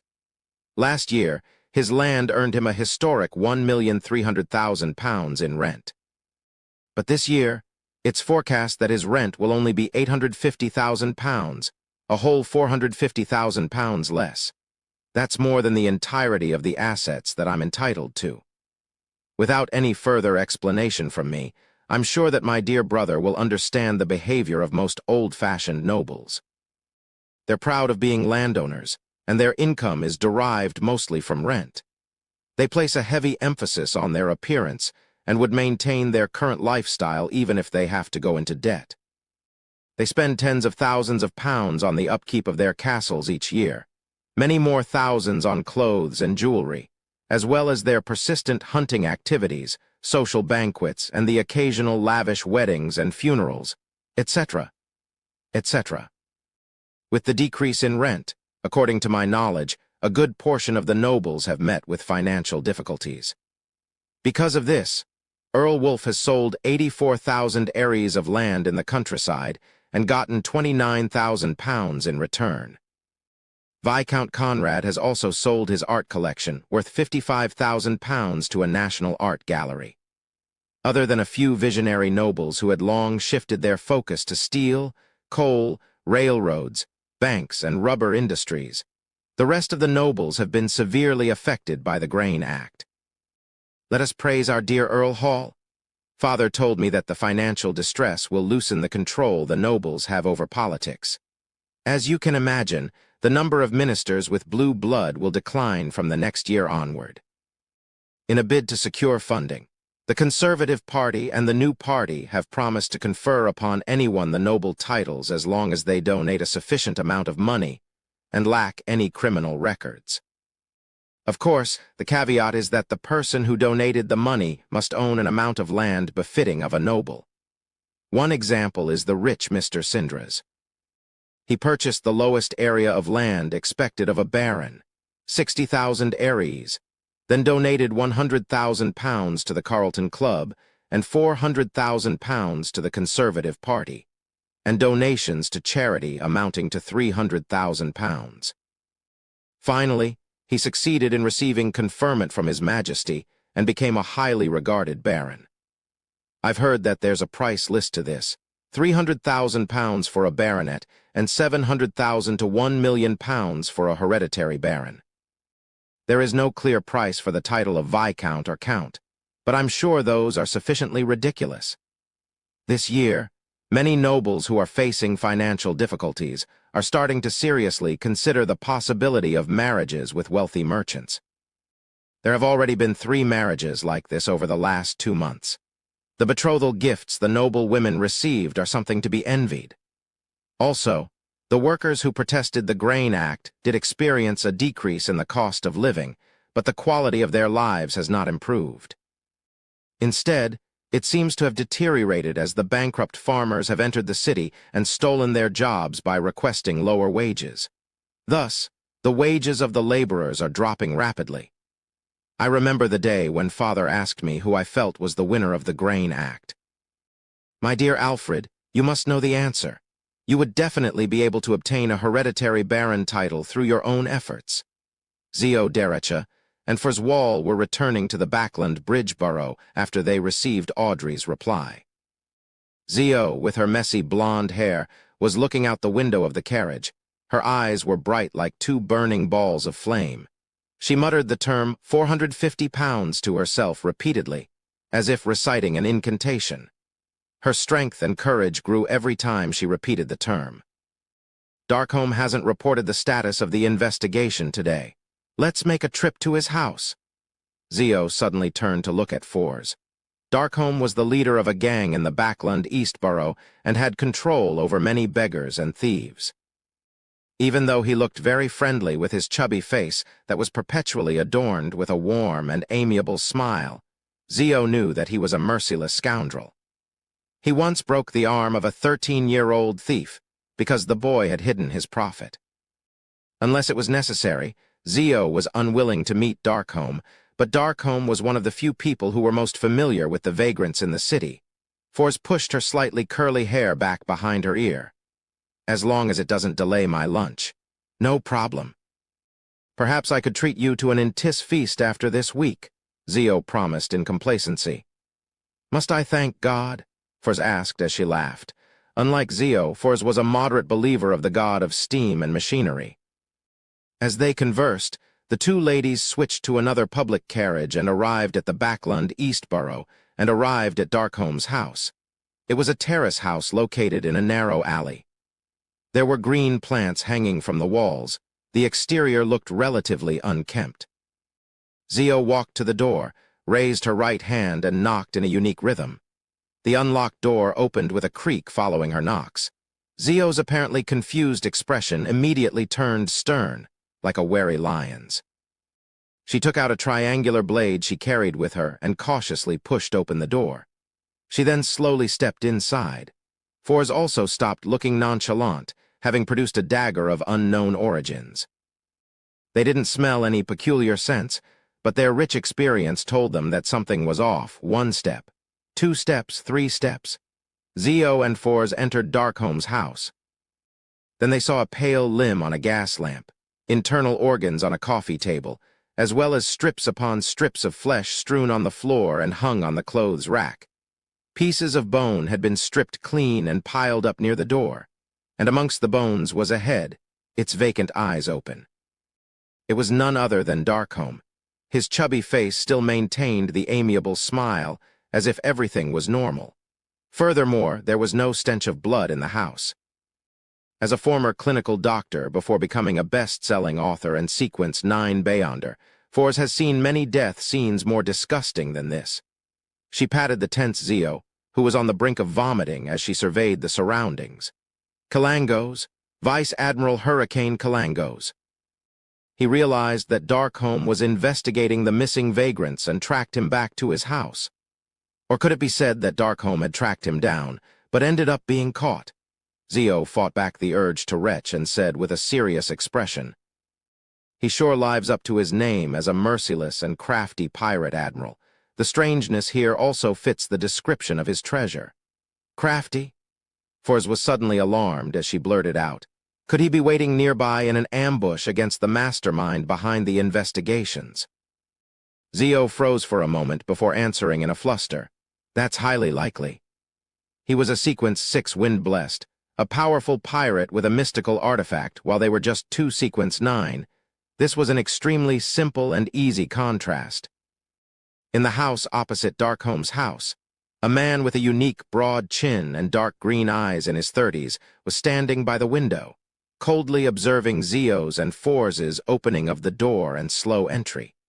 He was none other than Vice Admiral Hurricane Kalangos. The black glove on his left hand twitched as if it were alive. A layer of dull gold scales appeared on its surface. Kalangos revealed a cruel and joyous expression as his dark green eyes turned pale gold and indifferent. The moment Fours realized this, she dragged Zio to the other side and avoided the area just across the main door. She then gritted her pearly white teeth and took out a bracelet that was hidden by her sleeves. This silver bracelet had 3 dark green, coarse stones which showed signs of burn marks and were rough and uneven. Fours pulled out one of the stones and let out a low growl in ancient Hermes. "Door!" She grabbed onto Zio Derecha tightly as the stone released a faint blue glow. The figures of the 2 ladies turned indistinct, nearly invisible. They saw many forms they found difficult to describe. There were even transparent objects that didn't seem to exist. They saw different colors, lustrous splendors which seemed to possess immense knowledge. They had entered the mysterious spirit world. In this strange world that stood distinct from reality, Force proceeded in a particular direction while pulling Zio along. Seconds later, they exited their indistinct states and returned to reality, to Backlund. But they were no longer at Darkholm's house, but instead arrived at an empty cemetery. Kalangos, who was wearing his scaled glove, silently appeared at the door of Darkholm's house. He swept the interior with his cold gaze. He froze for a moment, then creased his brows as he muttered to himself, "Traveler!" in the cemetery. "What are we going to do next?" Force panted, sensing their predicament and feeling a lingering sense of fear. The bracelet was a mystical item she had received along with the formula for Apprentice, and its corresponding materials back during a fortuitous encounter of hers. Other than causing her to hear strange, faint murmurings during the full moon every month, it posed no threat. There were originally 5 stones on the bracelet, each stone allowing her to traverse through the spirit world, technically allowing her to teleport. But now, there were only 2 stones left. Zio calmed herself down and nodded solemnly. "First notify Miss Audrey, then we call the police." Chapter 178, The Subsequent Ideas. "Call the police?" Forswall repeated in surprise. To Beyonders, lodging a police report seemed to be something of another world. Zio paced back and forth as she tugged her coarse blonde hair. The scene of Darkholm's death is harrowing and creepy. As long as the police aren't blind, they would definitely pass the case on to the mandated punishers, the Nighthawks, the machinery hive mind, or the special department of the military. When that happens, we can leak some more information and let them know that the murderer is Kalangos. At that point, the entire city will be chasing after him. Our goal is only to look for Kalangos, not to capture him. With the help of so many Beyonders, things would become much simpler and safer. Once Kalangos panics and makes a mistake, it would be our chance to claim our bounty. Heh, I'm referring to the discovery of his whereabouts. Zio laughed dryly and looked at the appalled Fours. "You think that the only way I know to deal with problems is by charging into them head first? The difference between us and Kalangos is as vast as the Daisy Bay." Fors nodded slowly and said, "Your understanding of yourself is absolutely right. You've done too many things of a similar nature. Hence, the losses that you've suffered is sufficient for you to advance to Sequence 8. Luckily, you're still rational enough regarding this matter." Zio lowered her head to look at her triangular blade. She thought for a moment and said, "I have to be honest. I clearly sensed the approach of death earlier. Kalangos was no doubt nearby. That was an aura evil enough to destroy us at any time. That triggered an instinctual response in me." Fors wore her silver bracelet that had 2 stones left and thought seriously. "I agree with your idea. Let's inform Miss Audrey first and lodge the police report after." Yes, regardless if it was Darkholm or his underlings who found Kalangos' traces, we could continue to investigate with that approach and find out Kalangos' activity range and the location of his residence. Zio creased her slim, blonde eyebrows and said, "But Kalangos would definitely not remain in the same place. Even as one of the 7 pirate admirals, even if he had the assistance of a mystical artifact, Kalangos had to be extremely careful in Backlund. Even Nast, the king of the 5 seas, had once encountered disaster here and was nearly caught. No, what I meant was to surmise or confirm the purpose of Kalangos' visit to Backlund based on the clues. Once we know what he's trying to do, no matter how he disguises himself or what tricks he pulls, he'll be exposed to us in the end. Then our mission would be accomplished," Fors explained in detail. 2 years of novel-writing experience tells me that things would become simple once we grasp the crux of the matter. Zio looked at her best friend in shock. She couldn't believe the woman had just made such a logical statement. "I'm different from you. I'm merely too lazy to think while you think with your muscles." Fors pursed her lips, leaned her head sideways, and smiled. "Teasing me doesn't make you smarter." Zio tried to smooth out her few strands of blonde hair that was sticking out. "All right, let's head over to Empress Burrow and tell Miss Audrey about this." Fors nodded faintly and said, "So, what's our emergency contact method with Miss Audrey?" Zio was momentarily put at a loss. She looked afar at the tombstone as she said, She told me that pet dog of hers we saw earlier walks herself at least 5 times a day. Well, the next walk should be after lunch. In other words, we have to loiter around suspiciously outside Earl Hall's luxurious manor? The corner of Forz's lips twitched. Zio suddenly looked sideways and revealed an obsequious smile. Forz, or would you prefer to just sneak in? I don't think that would be difficult for you. It's what you're good at. A hereditary count for centuries, one of the most influential parliament members in the House of Lords, the largest shareholder of Varvat Bank, the 4th largest shareholder of Backlund Bank, the special consultant of the Imperial Bank of Loan, the 3rd largest shareholder of Suchet Bank in the Intis Republic, the 2nd largest shareholder of Constant Coal and Steel Consortium, and so on. These are the titles of Miss Audrey's father. Zio, use your brain. How could a man like that not employ any Beyonders? Would he not have any prized collections? This is different from those destitute viscounts and barons. Forz replied in exasperation. I swear in the name of God, if I were to sneak in, I would be discovered and caught within 5 minutes.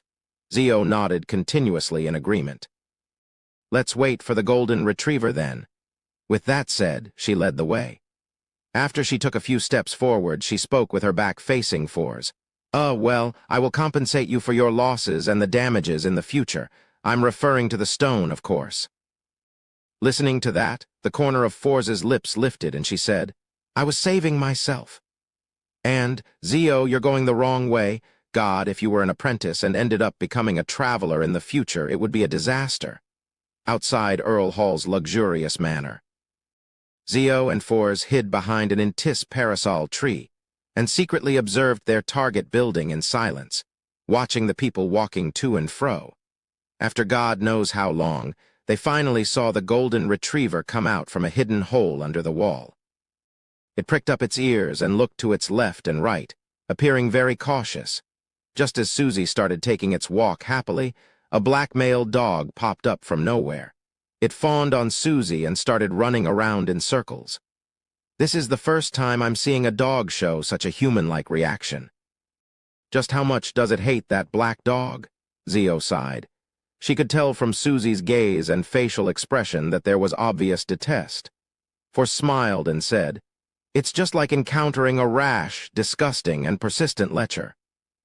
Seeing Susie attempt to speed up to escape the black dog's pursuit, Zio stood up to administer justice. My ruling is for you to leave her alone, Zio shouted with a mask of solemnity. The black dog was taken aback and immediately scampered away with its tail between its legs. Susie let out a breath of relief and slowed down. It barked politely and wagged its tail. That was close. I nearly said thank you to them. The golden retriever thought in joy. That would have been a very awkward situation. A melodic tune slowly came to a halt as Audrey picked up the latest intelligence Zio and Forz had delivered and read it with knitted brows. She closed the piano cover and stood up elegantly. She paced back and forth in her piano room and considered her next course of action. Kalangos is a very dangerous man. If Zio and Forz continued investigating, they might end up in danger. It might even expose me. Yes, I should just proceed according to their suggestion. Oh yeah, it's another 2 hours until the Tarot Club. I wonder what Mr. Fool would suggest. If he's still not interested, I'll discuss it with the hanged man carefully. Audrey gradually calmed herself down. This was the first time she had encountered, or perhaps was described as being placed in such a perilous situation. There was already 1 death, 3 in the afternoon. Audrey's vision recovered from a crimson and blurry state before seeing the boundless gray fog that didn't belong to reality, the lofty palace that looked like the home of a giant, the long ancient-modeled bronze table, and the fool who was always engulfed by a thick layer of fog. Lastly, she saw the hanged man and the sun. At that moment, Audrey's tense and anxious emotions seemed to relax. She felt so safe, so calm. I'm participating in the Tarot Club that doesn't belong in the material world, and I'm dealing with Mr. Fool who's nearly a god. Kalangos and I are on different levels. Audrey sat in an upright position proudly. She lifted her chin slightly and greeted cheerfully. Good afternoon, Mr. Fool. Good afternoon, Mr. Hanged Man. "Good afternoon, Mr. Sun." After they greeted one another, Klein saw that Miss Justice was indicating her desire to speak. Therefore, he nodded faintly to express his permission. "Honorable Mr. Fool, I wonder if your blessed has received the compensation of £300. Audrey asked, holding back her urge to talk about Kalangos while she showed concern over her leader's blessed. Klein smiled and said, "I didn't pay close attention to this matter, but as my blessed didn't request for additional help, I suppose he has already received it." "Yes, I've checked multiple times. There are £300 lying in my anonymous bank account," Klein added in his head happily. "That's great." Audrey relaxed and looked across her. "Mr. Hanged Man, there's been progress regarding Kalangos." Alger suddenly sat up straight. He couldn't hide his excitement as he asked, "Where is he?" "Unfortunately, he noticed our investigations just after we discovered his tracks. He killed one of the personnel involved." Audrey repeated the highlights of Zio's and Forz's story and explained their follow-up plan in detail. Alger nodded faintly and said, "I'll pay close attention." Then he turned to the side and looked towards the seat of honor at the long bronze table. Under the vacant gaze of the sun, Derek, who listened but didn't understand anything, he said, "Honorable Mr. Fool, if I were to find out Kalangos' true intention and the very important and mystical item that he intends to obtain, please allow me to recite your name and inform you through the ritual."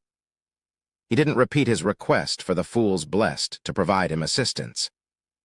As he brought it up before and the fool had given his answer, there was no need to harp on the topic. Otherwise, it might provoke the god. Hence, Alger made it clear that his intention was only to report his findings. If the final temptation was sufficient, he believed that Mr. Fool's blessed would definitely appear. That works. Audrey widened her eyes. "I should have asked for the right to report as well. I might be able to gain Mr. Fool's guidance occasionally." She thought with regret. Under everyone's gaze, Klein leaned back into his chair and nodded faintly. He replied slowly, "You may." Chapter 179, Praising Mr. Fool. Alger heaved a sigh of relief when he heard the fool's answer. He lowered his head and humbly said, "Please allow me to thank you in advance. That's because I'm also curious. Curious about the item Kalangos is searching for. I want to know about the item that can allow a Sequence 6 Wind Blessed to have the strength of a Sequence 4. I'm also curious about what a pirate admiral is going to do in Backland." Klein smiled, maintaining his profound posture.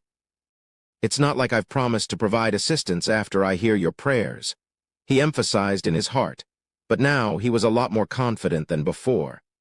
Now he had actual allies and the mysterious Mr. Azek, who was currently in Backland. If it was absolutely necessary, Klein was willing to use the copper whistle to enlist the help of Azek. Of course, he definitely wouldn't mention the Tarot Club. He would probably say he got information from some random source. There were still two problems that existed in this matter. First, Klein was only limited to a cooperative relationship with Azek. It wasn't necessarily the case that Azek would provide assistance unless he was interested in what Kalangos was doing or the mystical item that he was after. Second, Klein was unsure of just how powerful Azek was. Even if he had made the assumption that Azek was a high-sequence Beyonder, he had to consider the fact that his memory loss might have weakened his abilities. After all, knowledge was usually equated with power, and the lack of knowledge would definitely diminish Azek's power. If that was the case, Klein couldn't guarantee that Azek could deal with Kalangos, especially with the latter wielding the creeping hunger. Klein was afraid that he would be placing Azek in danger, so he was unwilling to trouble Azek unless he absolutely had to. "Now that I think about it, Mr. Azek's terrifying messenger can be summoned with the bronze whistle." "No, that thing doesn't look like a messenger at all. It could take the role of an evil boss. So even if Mr. Azek cannot beat the creeping hunger augmented Kalangos, he should be able to defend himself easily and have enough power left to save the Hanged Man, Miss Justice, and her partners." Klein shifted his posture as he thought, still leaning against the back of his chair. He propped his right leg over his left. The Hanged Man Alger looked at the fool and spoke once again. "I'm about to receive a batch of pages from Emperor Rosel's diary." I believe that I can present them to you in the next gathering or the gathering after that. According to the arrangement of the Church of Storms, Pritz Harbor was under the jurisdiction of the Backland diocese. Thus, Alger could enter the capital and wait for Vice Admiral Hurricane Kalangos to show himself under the guise of reporting about his previous voyage. Backland had been the headquarters of the Church of Storms until the end of the last epoch, having shifted their holy altar to Pasu Island only after the establishment of the Lone Kingdom. Regardless, the status of the Church of Storms in Backland was second only to the headquarters of the 7 great churches. One could imagine the information the Church of Storms held. Under these circumstances, Alger was confident that he would be able to collect pages of Emperor Rosel's diary in the name of research. After all, they were indecipherable at present. Klein allowed joy to color his tone as he said with a gentle nod, "Very good." What he was really feeling right now was a mix of joy and worry. He was happy that he could see several pages of Emperor Rosel's diary soon. They might contain a lot of useful information, but he was also worried about what he had to give the hanged man in return. After all, no one knew if the hanged man would be interested in the contents of the diary, or if the content was valuable enough. Even a seer is unable to determine that in advance. Must I really let my blessed help him? Klein gave a silent sigh. Audrey Hall hurriedly spoke up when she saw the conversation between the hanged man and the Fool End. "Honorable Mr. Fool, may I recite your name and inform you using a ritual should I receive any timely and useful information?" "Timely." Look, Miss Justice's choice of words is so refined. "Compared to her, you are too vulgar, the hanged man." Klein nodded slightly, saying past the fog, "You may." "Great." Audrey secretly clenched her fists. At the same time, Klein turned to look at the son, Derek Borg, who had been silently listening to their conversations. He spoke. His tone was peaceful. "The same goes for you as well." "Yes, Mr. Fool." Derek lowered his head. The majestic palace was silent for a few seconds before Audrey spoke. "I need the complete pituitary gland of a rainbow salamander, one of the main ingredients of the telepathist potion." Hanged man Alger nodded slightly as if he was contemplating. "I don't have it. To be honest, I've only seen this creature in textbooks." The son, Derek, heard the term automatically translated to him as phantom netherdrake. What kind of textbook would discuss a supernatural creature? How envious. "I can only get information like that at a Beyonder gathering, through word of mouth, or through a crumpled piece of paper. There's no system in place, and my search for knowledge lacks organization. I'll find a way to trade for the son's textbook in the future." Oh, he was interested in the formula for the barred potion. Audrey thought, a little envious. At that moment, Alger looked at the fool, then retracted his gaze. He then looked opposite him and said in thought, "I might have a way of obtaining the complete pituitary gland of the rainbow salamander." Without waiting for Audrey to speak, he added on, "But it's under the premise that Kalangos is found. When the time comes, the complete pituitary gland of the rainbow salamander would be equivalent to the extra compensation that I owe you. Miss Justice, you might not know, but these creatures are nearly extinct, and we can only find traces of them in primitive islands in the Sea of Fog, the Berserk Sea, or the Sanya Sea. Not many people have the coordinates to these islands. If you're interested, we can make a deal, for I am one of the few who knows how to get there. I'm also interested in those primitive islands." Klein silently listened to their conversation. Thinking about the extinction of the rainbow salamander, he suddenly recalled the joke he cracked with old Neil, the Dragons and Giants Protection Association. He let out a sigh in his heart. Audrey became thrilled after hearing that. She fought back her emotions as she said, "I once dreamed of going on a voyage in search of these primitive islands to take in the history. My goddess, the Tarot Club is too powerful, too wonderful, to be able to recruit a member who has the coordinates of the primitive islands. Praise Mr. Fool." Audrey couldn't maintain her spectator state as a smile crept across her face. Primitive islands. Klein froze for a moment, then thought about a page of Emperor Rosel's diary that he had seen, the one where the Emperor described himself as a pirate king. He said that he discovered an unnamed island with many supernatural creatures when he and his 4 horsemen of the apocalypse were traversing the Sea of Fog on an unsafe sea route. Could that be the so-called primitive island? How unfortunate, the great emperor didn't include any coordinates in his diary. Perhaps the information will be in some future pages, but as of now, I haven't received any pages of his diary in chronological order. Klein was filled with regret and anticipation. The son Derek was already confused by the terms Sea of Fog, Berserk Sea, Sonya Sea, Primitive Island, etc. He felt more and more certain that Miss Justice and Mr. Hanged Man belonged to a different world than he did. After collecting herself for a few seconds, Audrey asked curiously, "Does the near extinction of the rainbow salamander mean that the spectator pathway will be severed soon?" "No, there will definitely be substitute materials." Alger gave a definite answer. "What substitute materials are there?" Audrey's eyes brightened as she asked. Alger shook his head, replying without revealing certain profound truths. "I don't know. Perhaps the members of the psychology alchemists might know." "Then how can you be so sure that there will be substitute ingredients?" Audrey didn't understand. Alger laughed and said, "You will understand in time. Or do you have something to trade for the information right now?" "I guess I'll wait." Audrey pouted and sighed. She also dismissed the idea of asking Mr. Fool. "There's no use in me knowing for the time being." The Hanged Man will definitely ask about something regarding Vice Admiral Hurricane, and I cannot be dragged too deep into that matter. She suddenly felt like praising her intellect. But what she never expected was that Mr. Fool was feeling very disappointed at that moment. Klein was rather curious about the secrets which Alger's words held. Unfortunately, Miss Justice, who was the best assist all this while, didn't choose to go through with the transaction. No matter what method they chose to perform a transaction, the contents of the deal couldn't be hidden from the owner of the fog. Well, even if the rainbow salamander is nearing extinction, the psychology alchemists are still giving out formulas listing it as an ingredient instead of providing a substitute. Does this mean that the psychology alchemists are in possession of the coordinates of certain primitive islands? Or could they be working together with an organization that has the coordinates? Klein wondered.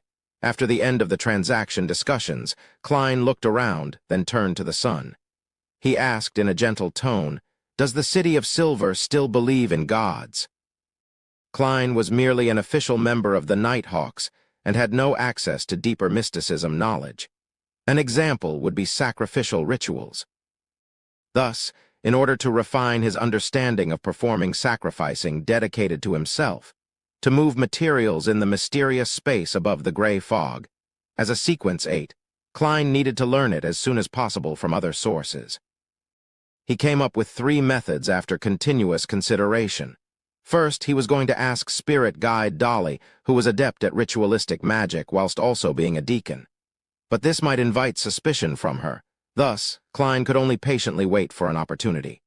Second, he could ask Mr. Azik, but Klein couldn't guarantee that he would be able to recall the knowledge in this area. Third, he was going to use a roundabout way to ask Sun, who lived in the City of Silver. Klein already had an idea of how he was going to do it while effectively maintaining his image. Whatever he asked would be tied to the gods, Derek replied in a respectful tone. "We still believe in the Lord that created everything, the omnipotent and omniscient God." Chapter 180. A smart person always overthinks. Upon hearing the fool's question, Audrey perked up her ears and entered her spectator state. She waited for the sun to answer.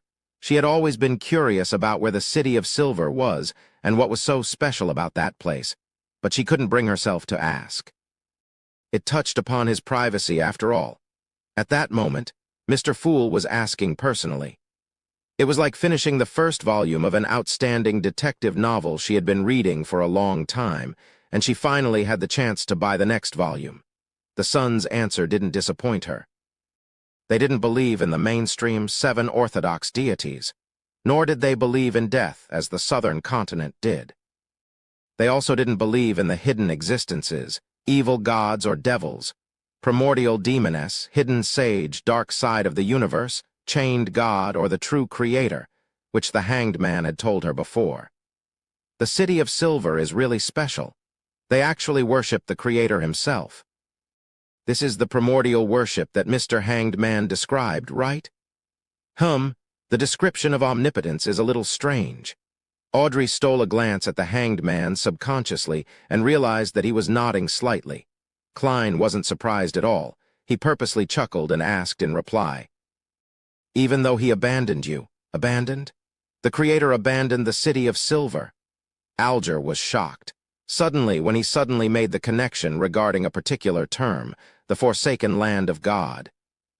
In the confidential information of the Church of Storms, at the security clearance level that Alger, who was captain, equivalent to the bishop level, could access, the Forsaken Land of God had always only been a name with no actual description. However, it clearly pointed towards the end of the Sanya Sea. From what he knew, even the cardinals at the core of the church had no idea what the Forsaken Land of God represented. But only the leader of the church, the proxy of the Lord of Storms, knew something about the situation and seemed to be taking charge of the hidden mission to look for the Forsaken Land of God. Alger had once made a bold guess when he equated the true creator's holy residence, which was promoted by the Aurora Order, with the Forsaken Land of God. But, unfortunately, the fool hadn't confirmed his guess, so he couldn't be sure. Now, he was shocked and surprised to find that the Tarot Club member using the sun as his code name was very likely from the Forsaken Land of God. Mr. Fool knew where the Forsaken Land of God was all this time, and he could pull someone from there to be a member of the gathering. This is a hidden place that the Church of Storms has been trying to find to no avail. Alger looked at the fool who was seated in the seat of honor at the end of the ancient long bronze table in horror. He could only see that he was leaning back in his chair in silence, engulfed by the thick fog. Audrey wasn't particularly moved about it. The only time that she had heard about the Forsaken Land of God was from the hanged man's question. She wasn't particularly interested, so she failed to associate it to anything from what Mr. Fool said earlier. The City of Silver has the legend about being abandoned by the Creator. Mr. Hanged Man seems to be deeply affected. What is he amazed and afraid of? Audrey nodded in puzzlement as she remembered the details of the moment. Yes, we believe that we will regain the Lord's favor in the end. Perhaps it will be on the day the sun rises again, Derek Borg answered in an uncertain tone. We were once ruled by the giant's royal family, and we worshipped the giant king Aumir. Later, we were saved by the Lord, and we will never betray the Lord again. Ruled by the giant's royal family. It really is ancient, but it doesn't seem to match. Alger, who had guessed at something, suddenly recalled the description about the Second Epoch in the hidden chapter of the Book of Storms. The Second Epoch was also known as humanity's Dark Epoch. At the time, the sky, ocean, and land were ruled over by dragons, giants, elves, mutants, devils, phoenixes, demonic wolves, and dead spirits. But in the end, the Lord of Storms, eternal blazing sun, and the God of knowledge and wisdom led humanity into defeating the supernatural creatures and ushered in the beginning of the Third Epoch, the glorious era, which was later known as Cataclysm. Giant King Aumir. Klein repeated the name in silence. In various legends and myths, it was a great existence on par with the deities. Even now, there were still some places that worshipped him. Even the most famous and most expensive grape wine in the Ainz Republic was named after Aumir. It was said that the giant king particularly fancied grape wine which was like blood. Considering the fact that the Church of the God of Combat is in control of the complete pathway of the warrior, which once belonged to the giants, can I assume that Aumir was the ancient god of combat? Klein guessed. He nodded deliberately but didn't think any further about it. He then asked calmly, "Do you still offer sacrifices to this omnipotent god?" "Yes, we still do, but since the day we were abandoned, we have never gotten any response." Derek's voice had a hint of unconcealed pain. Klein leaned against the back of his chair leisurely. He half closed his eyes and said, "Describe the process of your offering ritual in detail. Does Mr. Fool want to figure out the truth behind the City of Silver's abandonment, Or does he want to determine if the Creator still exists? Alger suddenly felt a shock through his body, and he quivered. Not only was he afraid, but he was also excited too. This was because he felt he was being made privy to the secrets between deities. That made him feel like he had been elevated to a whole new level. I've been chasing after power, after strength. Didn't I do it to achieve this kind of feeling? Alger leaned back, lifted his chin, and got carried away with his thoughts. Mr. Hanged Man's mental state doesn't seem to be normal. Audrey looked at him with pity. She finally understood that there might be some sort of shocking secret behind the communication between Mr. Fool and the Sun, which led to the Hanged Man's loss of composure. After the Kalango's commission is over, I'll pay the price to get information about what Mr. Hanged Man learned today. I wonder if he would be willing to. Audrey thought in anticipation, yet was still a little worried. Derek didn't notice the weight that was hanging on his answer as he replied frankly, "We build opulent altars covered in the Lord's symbol.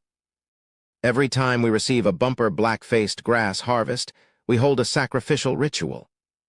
We use the monsters we capture in the depths of the darkness to use as sacrificial offerings. After we recite God's honorable title and the necessary prayers, we dance for him and then kill the monsters, to let their spirituality and tainted blood dye the entire altar. If we haven't caught any monsters, then we use a sinner on the lowest floor in the City of Silver prison instead. Then we turn the very first batch of black-faced grass into food and serve it before the Lord. In the end, we sing praises in unison and end the ritual. Since I was planning to offer a sacrifice to myself, I'm not picky about time, and the altar can be as simple as possible. The most important part would be to open a channel with the aid of the monster's spirituality or the blood containing Beyonder powers to complete the sacrifice offering. Of course, this is under the premise that one will receive a response. How extravagant! Klein used his mysticism knowledge to analyze every step of the sacrificial ritual in the City of Silver before finally saying, "What are the corresponding prayers? What language do you recite them in?" Derek was also looking forward to this, so as to gain hints from Mr. Fool on how to shake off the curse, so he recalled it carefully and answered, "We use Jatun, which is also our common language. The corresponding prayers are, your devoted believers pray for your attention. We pray for you to take their offerings. We pray for you to open the gates to your kingdom." Klein listened in silence and intentionally let the engulfing fog slowly swirl around him. He nodded as though deep in thought and remained silent. As for what he learned from it, he obviously wouldn't share it. Alger found it very normal. How could the secrets of a deity be revealed directly to a mortal? Derek also steeled his resolve to quickly grow in power so that he could obtain something that could garner Mr. Fool's interest in exchange for his guidance. After some more communication, Klein ended the gathering.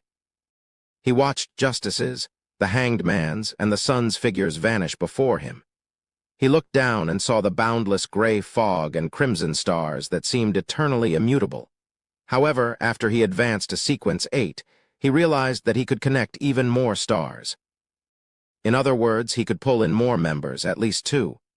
Klein nodded indiscernibly. He wasn't in a hurry to add new members. He planned to act as he had before. He would first wait and observe.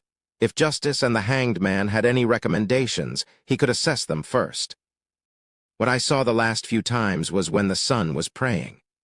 There was a clear crystal ball before him, but ever since I pulled him into the world above the gray fog, that crystal ball has never appeared again. Does the prerequisite needed to pull people in through the connection of the crimson star have something to do with having a special item around them? Or does every crimson star correspond to an item in reality, which, when it's connected successfully, it would return to the world above the gray fog? I wonder if Miss Justice and Mr. Hanged Man were the same. Let's just assume that's the case. In that case, if people without this special item were to recite, "The fool that doesn't belong to this era, the mysterious ruler above the gray fog, the king of yellow and black who wields good luck," and allow me to hear their prayers, would I be able to pull them in? I can give it a try in the future. Klein didn't stay any longer. He wrapped himself with spirituality and stimulated a descent, leaving behind the lofty palace, the ancient table, and the 22 high-back chairs which sat immutably above the gray fog. He had mastered the overflowing power of the clown potion and eliminated the corresponding negative effects. Therefore, he wanted to try the ritual to summon himself. I wonder what I'll conjure this time. Klein thought in anticipation and fear as he fell through the mad ravings.